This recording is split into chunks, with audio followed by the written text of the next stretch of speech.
이번 주 마지막 화 보기 전에 90화 줄거리 해석 정리해서 말씀드려 볼게요. 첫 장면에서는 사자가 보입니다. 우리 안에 들어있는 사자. 그건 동만에게 영화였다고 말하죠. 아직은 자신의 손에 닿지 않은 것. 그래서 어느 정도 거리를 두고 있을 때는 마음껏 비판하고 까내리고 비웃을 수 있었어요. 이제 그 사자가 으르렁거리면서 자신을 노려봅니다. 왜 하필 사자일까요? 순한 사자가 아니라 자신을 먹잇감 노려보듯 본다는 것에 주목해야 하지 않을까 하는데요. 보통 사자는 거대하고 위험 있는 존재입니다. 말 그대로 동물의 왕이죠. 동물적 감각을 가진 동만, 그런 동만의 꿈에서 영화가 사자의 모습으로 나타난 건 어쩌면 당연한 일일지도 모릅니다. 동만에게 있어서 영화는 단순히 좋아하는 대상이 아니라 마음 깊은 곳에서 우러러보던 존재, 한마디로 자신이 감히 넘보고 싶었던 왕 같은 존재였던 거죠. 그런 그 왕이 자신을 노려보고 있습니다. 동만은 이 존재가 왜 자신을 노려보는지 너무 잘 알죠. 왜냐? 자신이 다른 감독들 영화를 미친 듯이 까댔으니 운명이 속삭이는 거죠. 이제 네 차례다. 두려움을 느끼는 동만. 무서워서 도망치던가 아니면 상대하던가. 만약 지금 도망친다면 결국 아무것도 증명하지 못한 채 또다시 말 많은 사람으로 남을 수밖에 없겠죠. 불안한 동만은 무덤덤해지려고 노력합니다. 대차게 말아먹고 그걸로 평생 썰풀어야지. 줄곧 이런 식으로 말해요. 이건 정말 아무렇지 않아서 하는 말이라기보다 불안을 감추기 위한 말처럼 보입니다. 앞서 동만이 계속 외쳤던 내 무가치함을 증명할 거야 라는 말과 다 있죠. 어차피 망할 거라고 먼저 말해버리면 진짜 망했을 때 좀 덜 아프지 않을까. 일종의 선제의 방어죠. 이건 불안한 사람들의 마인드 컨트롤하는 방법이에요. 최악의 경우를 생각하면서 막상 최악이 현실이 되었을 때 그 충격을 좀 덜 먹으려 하는 거예요. 이런 불안을 아는 동만은 자꾸 사자 꿈을 꾸게 됩니다. 동만은 데뷔했는데도 왜 기쁘지만은 않은지 그 진심을 은하에게 털어놓습니다. 신이 나긴 하지만 또 다른 불안감이 덮쳐오는 거예요. 그런데 불안이 많은 사람들은 늘 이런 식입니다. 기쁨은 잠깐, 그 다음 닥쳐올 미래를 미리 걱정하며 힘들어해요. 역시 그 불안을 잠재워주는 거는 은하죠. 미란의 말 기억하시죠? 넌 날 착륙시켜줘. 사람이나 동물이나 발이 땅에 떨어져 있으면 굉장히 불안해요. 불안함에 붕 떠 있는 동만을 뭘 하든 함께 해주겠다는 말로 착륙시켜주는 은하. 은하가 동만을 폭 안아주죠. 저는 이 장면이 좋았던 게 은하가 엄마 같은 느낌이 들었단 말이죠. 마치 아가를 작은 포대기로 감싸 안는 듯한, 엄마의 심장 소리를 들으면 안정감을 느끼는 아가를 다루듯 체온을 나눠주며 괜찮아 괜찮아 토닥여주는 은하. 어렸을 때 은하 역시 이런 말을 듣고 싶었을 거예요. 네가 어떻게 되든 엄마가 끝까지 함께 해줄게. 무너져도 실패해도 버려지지 않는다는 확신. 그래서 은하는 그 믿음을 동만에게 주는 거예요. 연습한 수상소감을 은하 앞에서 해보는 동만. 아, 이건 수상소감이라기보다 반성문 같은데요. 너네 영화 까서 미안하다. 나 이렇게 다 뉘우치니까 내 성공에 진심으로 축하해줘. 그리고 곧이어 은하에게 고마움을 전합니다. 영화 크레딧에 변은하의 이름도 넣고 싶어해요. 온 세상에 변은하를 붙이겠다는 동만의 결심. 은하의 존재를 숨기고 싶어하는 마재영과는 완전 반대죠. 내가 한번 보잔다 그래. 마재영 역시 불안하긴 마찬가지입니다. 은하의 존재가 들통날까봐 조마조마하고 최 대표가 영실이를 보자고 하는 이유도 어느 정도 알고 있죠. 게다가 공모전 당선 취소 서약서를 쓰던 날, 마재영은 고혜진을 만납니다. 그때 고혜진이 이런 말을 했죠. 배신 때리고 가면 잘 되어야 한다. 그렇지 않으면 큰일 난다. 이 말은 마재영에게 꽤 큰 압박으로 다가왔을 겁니다. 사실 오정희의 입김도 많이 있었어요. 오정희는 이미 눈치를 채버렸죠. 일부러 최 필름에 찾아와서 마재영을 떠봅니다. 은하가 썼던 그 부분에 대해서 집중적으로 물어보죠. 하지만 마재영은 전혀 감을 잡지 못하고 어버버버합니다. 얼마나 떨렸을까요? 왜냐하면 이 시나리오가 높게 평가받는 이유는 바로 은하가 쓴 부분 때문이었어요. 반대로 자신이 이를 악물고 썼던 부분은 아무도 알아봐주지 않죠. 결국 마재영 역시 자신의 무가치함과 마주하게 되는 겁니다. 그래서 점점 더 불안해져요. 자신의 무능함을 들킬까봐 위험 요소는 가능한 모두 제거하고 싶어 합니다. 그게 변은하든 노광식이든 말이죠. 박경세가 황동만의 이야기로 성공했듯 마재영 역시 일단 좋은 평가를 받을 가능성은 있어 보입니다. 문제는 그 다음이겠죠. 그 다음부터는 마재영 자신의 힘으로 증명해야 하니까요. 영화를 계속 만들면서 실패를 겪어가며 마재영은 점점 더 인정하기 싫어질 겁니다. 황동만이 했던 비판이 어쩌면 맞았을지도 모른다는 것, 자신 역시 아무것도 아닌 사람일지도 모른다는 두려움, 불안한 마재영은 은하에게 계속 나서지 말라고 압박을 가해요. 10화에서 은하의 불안도가 살짝 다시 높아집니다. 오정희가 채필름에 등장하자마자 다시 굳어버리는 그녀. 그 와중에 마재영의 압박 메시지. 그러나 이제 마재영 따위는 더 이상 은하를 흔들지 못해요. 마재영의 찌질함을 이미 봤기 때문에 나의 것을 뜯어간 그 찌질이를 그냥 무시합니다. 동만이가 자신에게 돈을 뜯어가던 사채업자를 무시하는 그 반응과 비슷해 보여요. 지겨움. 아마 은하에게도 지겨움이라는 감정이 뜨지 않았을까. 그런 은하에게 역시 오정희는 불안의 대상이죠. 지난밤 오정희는 마재영의 낙낙낙을 읽어보는데 이 시나리오의 핵심은 은하가 썼다는 것을 알아차렸습니다. 은하가 어렸을 때 자신에게 했던 질문들, 얼마 전 자신을 비난할 때 쓰던 말들이 그대로 담겨져 있는 시나리오. 기지개를 쭉 펴며 살짝 미소를 짓죠. 아, 저는 이 장면 소름 돋던데요. 7, 8화에서 은하를 바라보던 오정희의 눈빛 기억하시죠? 한심하다는 듯 위아래로 훑어보고 무시하고 은하 탓을 했던 그녀. 그런 그녀가 살짝 미소 짓는 건 아, 내 딸이 잘 자라주었구나 하는 그런 뿌듯함이 아니에요. 은하에게 변시온이라는 이름을 지은 이유가 특별해지길 바래서였다고 말했죠. 그런 오정희에게 지금의 은하는 그녀의 바람대로 특별한 존재가 돼 있던 거죠. 문제만 일으키는 장미란과 달리 자신을 빛나게 해줄 자식. 그래, 내 딸이라면 이 정도는 돼야지. 그러려면 일단 변은하를 세상 밖으로 꺼내야겠죠. 첫 번째로 채필름에 방문합니다. 그리고 그 역할을 자신이 맡으려고 해요. 그렇게 은하를 자극하고 또 한 번 은하를 긁어댑니다. 너 가식 같아. 알아줬으면 하는 마음도 있으면서 물어뜯길까봐 영실이란 필명 뒤에 숨어서 그냥 오픈해. 내가 영실이다. 오정희 딸이다. 너 최 대표한테 못되게 군다며 그렇게 굴 수 있는 거 나 때문 아니니? 난 네가 더 가짜 같아. 오정희의 말에 한마디도 지지 않았던 은하는 이번에 제대로 긁힙니다. 사실 나를 갈구는 최 대표를 보면서 난 당신이 인정한 그 영실이다 라는 마음 때문에 그렇게 옆집 아저씨 보듯 무덤덤할 수 있었지만 오정희가 말했던 나 오정희 딸이다 이것 때문에 최 대표한테 당당했던 건 정말 아니었잖아요. 어쨌든 100%는 아니지만 오정희의 말이 맞는 부분도 있었기에 은하가 화가 난 것 같아요. 그리고 다음날 그 덕에 은하가 질러버립니다. 최 대표에게 낙낙낙 주인공을 오정희로 하면 안 된다고 심하게 반대했다가 최 대표가 네가 영실이야, 네가 뭔데 반대를 해. 이렇게 또 무시하는 말을 내뱉자 제가 영실인데요 라고 밝히면서 회사를 떠납니다. 아, 통쾌하죠. 하지만 은하가 고박 필름으로 갈지는 아직 잘 모르겠어요. 오히려 당분간 최 필름에 남아있을 가능성도 보입니다. 왜냐하면 은하 입장에서는 오정희가 그 역할을 가져가는 걸 막아야 하거든요. 만약 은하가 손을 놓아버린다면 시나리오에 오정희가 서사를 얹어버릴 수도 있죠. 헤어진 딸을 만났는데 그 딸이 쓴 시나리오에 엄마 오정희가 주연으로 나오는 영화. 세상의 관심을 받으며 영화는 성공하겠죠. 오정희 입장에서는 일거양득. 헤어진 딸에 대한 리스크도 없어지고 이미지는 이미지대로 챙길 것 같고요. 결국 은하는 오정희를 빛내는 도구로 사용될 겁니다. 은하는 오정희가 원하는 대로 흘러가게 두지 않을 것 같아요.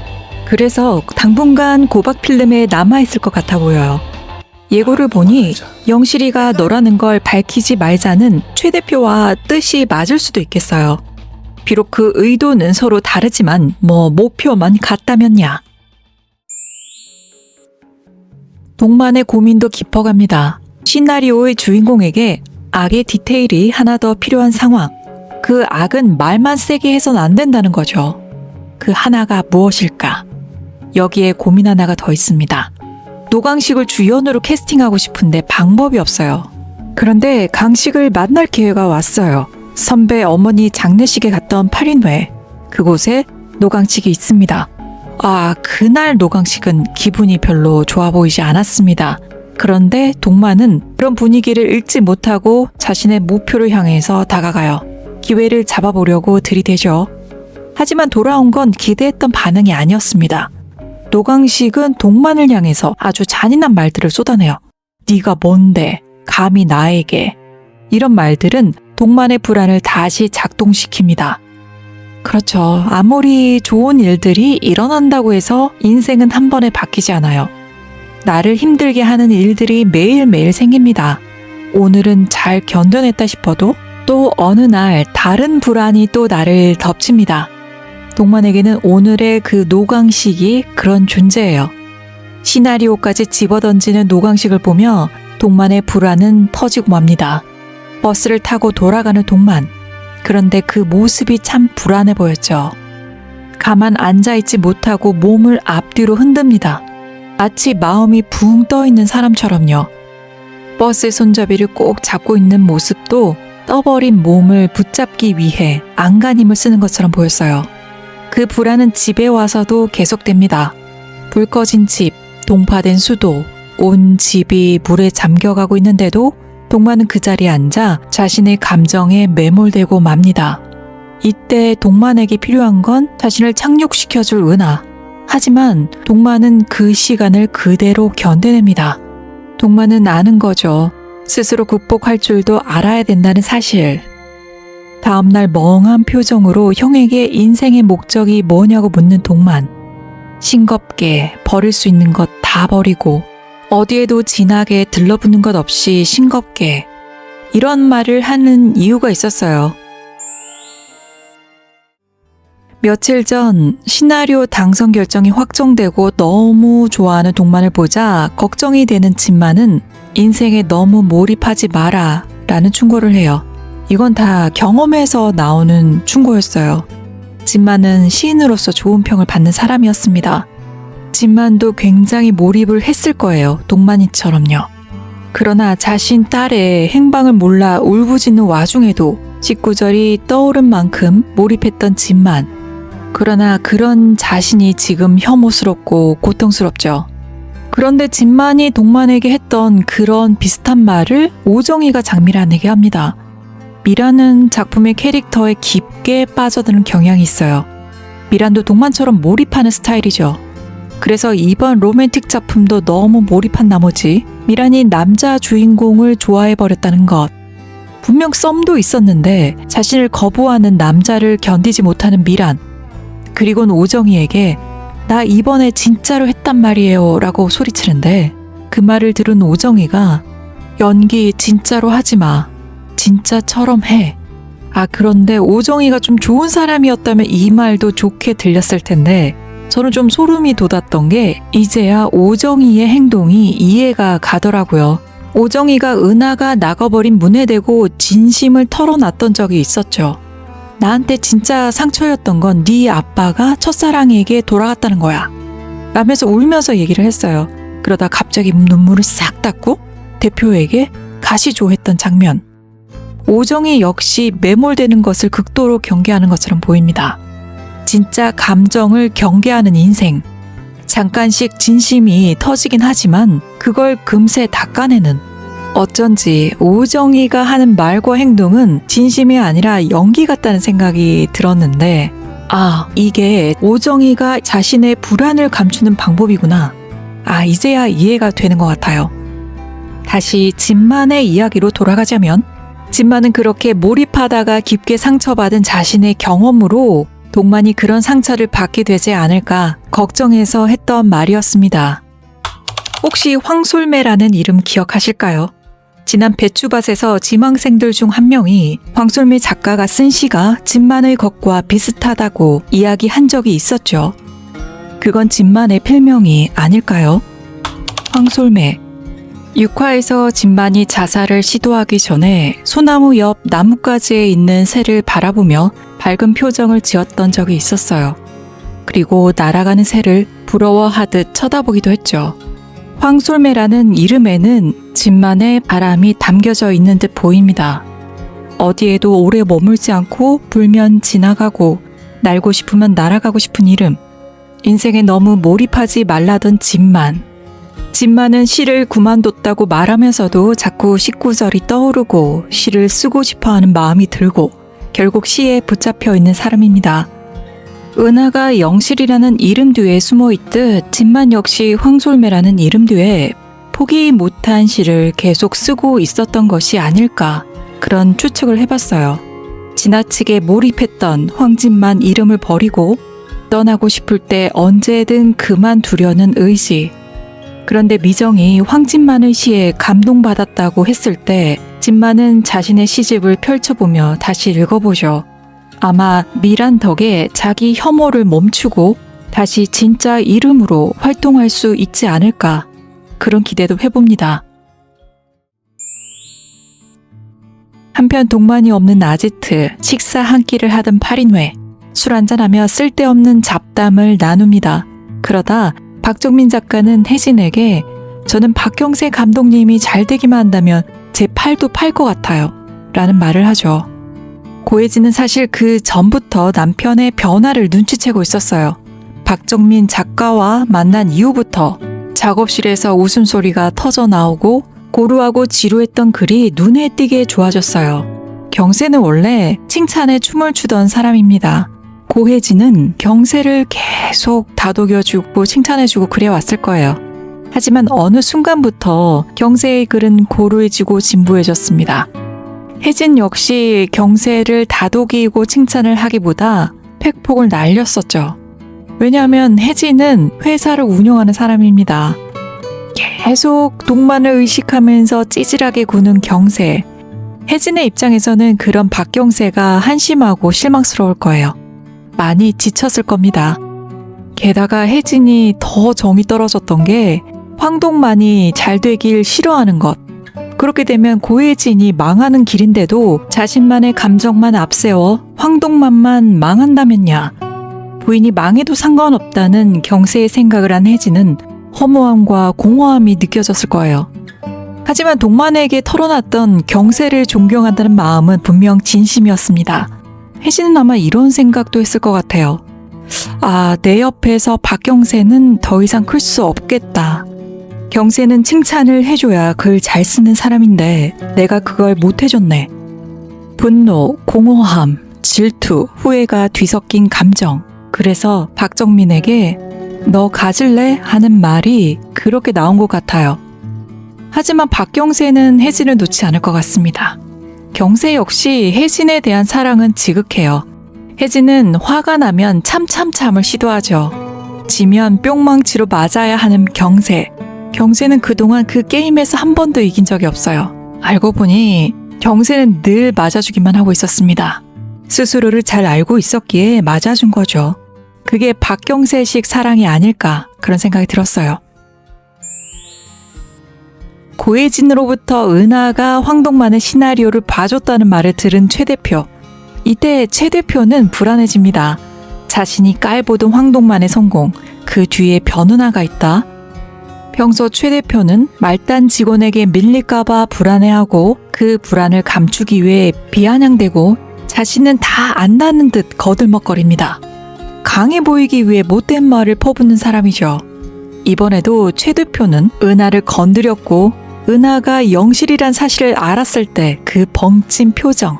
아, 못된 말로 은하를 찍어 누르려고 했는데 그 은하가 영실이라니. 네가 용실인 건 나랑 너만 알자. 담화 예고를 보니 최 대표 역시 은하가 드러나는 걸 막으려 드는 것 같습니다. 왜냐하면 지금은 마재영의 영화가 제작에 들어가야 하는 상황이잖아요.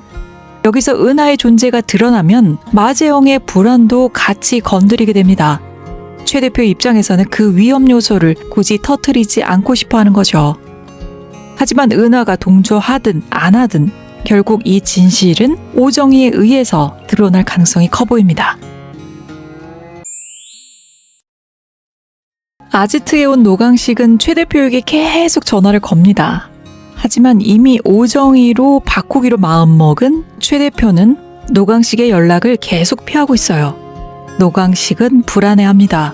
이번에도 오정희에게 역할이 빼앗길까 봐서예요. 그때 황동만이 들어옵니다. 노강식에게 상냥하게 인사하죠. 안녕하세요. 그 인사가 너무 가벼우면서도 장난스럽기도 하고 무시한 듯한데 놀리는 것 같기도 하고요. 그리고 8인의 자리에 합석하는 동만. 그런데 노강식이 또 툭 한번 던져봅니다. 쟤는 옷이 하나냐? 우리 동만이 또 그걸 못 참죠. 역사의 한가운데 입고 싶어하는 그 의지를 나타내는 이 옷. 그리고 덧붙입니다. 총알 맞은 사람의 옷을 입었는데 어떤 말로 나를 기스낼 수 있겠냐? 고혜진만 빼고 주변 사람들은 다 말리는데 황동만은 할 말을 계속해요. 그런데 노강식은 그런 동만을 묘하게 쳐다봅니다. 고혜진 역시 오히려 몸에 딸린 게 스토리인 애예요. 스토리 중독자입니다. 혜진은 알고 있었던 거예요. 동만의 저 이상하고 과한 말투, 사연을 줄줄이 풀어내는 습관, 한번 꽂히면 멈추지 못하는 투명하디 투명한 저 모습.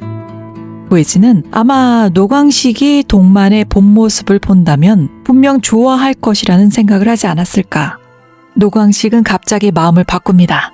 저놈이랑 계약을 하겠다고요. 와, 저도 놀랬는데 동만이는 더 놀랬겠죠. 얼떨떨합니다. 그런데 다들 기뻐하지만 단 한 사람, 박경세는 미쳐요. 네, 배가 아파서요. 문을 열고 나간 박경세는 거기서 막 그 대사 하나도 없는데 그 몸짓과 표정으로 너무 약 올라가는 모습을 잘 표현합니다. 그야말로 소리 없는 나호성 같았어요. 노광식은 왜 동만이었을까? 장례식장에서 그렇게 치욕을 겪었음에도 불구하고 오늘 노광식에게 황동만은 안녕하세요이라고 인사합니다. 노광식은 아마 그 지점을 좀 좋게 본 것 같아요. 동만의 근성, 그렇게 모욕을 당했는데 금방 일어나는 사람. 게다가 이 업계에서 계속 뒤통수를 맞았던 노광식 입장에서는 투명하디 투명한 황동만이 좋아 보였죠. 그래서 노광식이 이렇게 말하는 거예요. 읽어볼 필요 없어, 뻔해. 이 말은 단순 무시가 아니라 숨길 줄 모르고 포장할 줄 모르고 자기 안에 있는 걸 모두 그대로 드러내고 모두 의미 있게 받아들이는 사람. 생각해보면 노광식 역시 바닥에서 실력을 쌓아 올라온 사람이죠. 자기 기준도 강하고 거부당하는 것에 예민하고 누군가에게 자기 것을 빼앗기 싫어하는 마음도 강합니다. 어딘가 박경세 같기도 하고 어딘가 황동만 같기도 한 사람. 그리고 영화의 진심인 사람. 결국 결이 같은 사람이 아니었을까. 물론 다음 주 예고를 보면 비슷한 사람들끼리 아주 제대로 부딪힙니다. 누구도 감히 노광식에게 대들지 못했지만 동만은 하죠. 어쨌든 결국 동만은 해내지 않을까요? 자신을 존경하는 학원생 가족들을 제일 앞자리, 주연 배우들 옆자리에 앉게 해주겠다는 그 약속만큼은 잘 지킬 것 같습니다. 왜냐하면 동만은 허세도 많고 불안도 많고 가끔은 정말 말도 안 되게 굴긴 하지만 그래도 누군가에게 진심으로 한 약속만큼은 쉽게 흘려보내는 사람처럼 보이진 않거든요. 저는 마지막 바람이 있다면 이 사람들이 조금 행복했으면 좋겠습니다. 다들 각자의 방식으로 너무 불안해했고 각자의 방식으로 무너졌었고 또 각자의 방식으로 버티고 있으니까요. 완벽하게 성공하지 않아도 좋으니 적어도 자기 안에 아무것도 없다고 믿던 사람들이 사실은 꽤 많은 것을 품고 있었다는 걸 마지막에는 알게 되었으면 좋겠습니다. 오늘 리뷰는 여기까지 하고요. 오늘 이야기가 좋으셨다면 좋아요, 구독 부탁드릴게요. 지금까지 스토리탐이었습니다.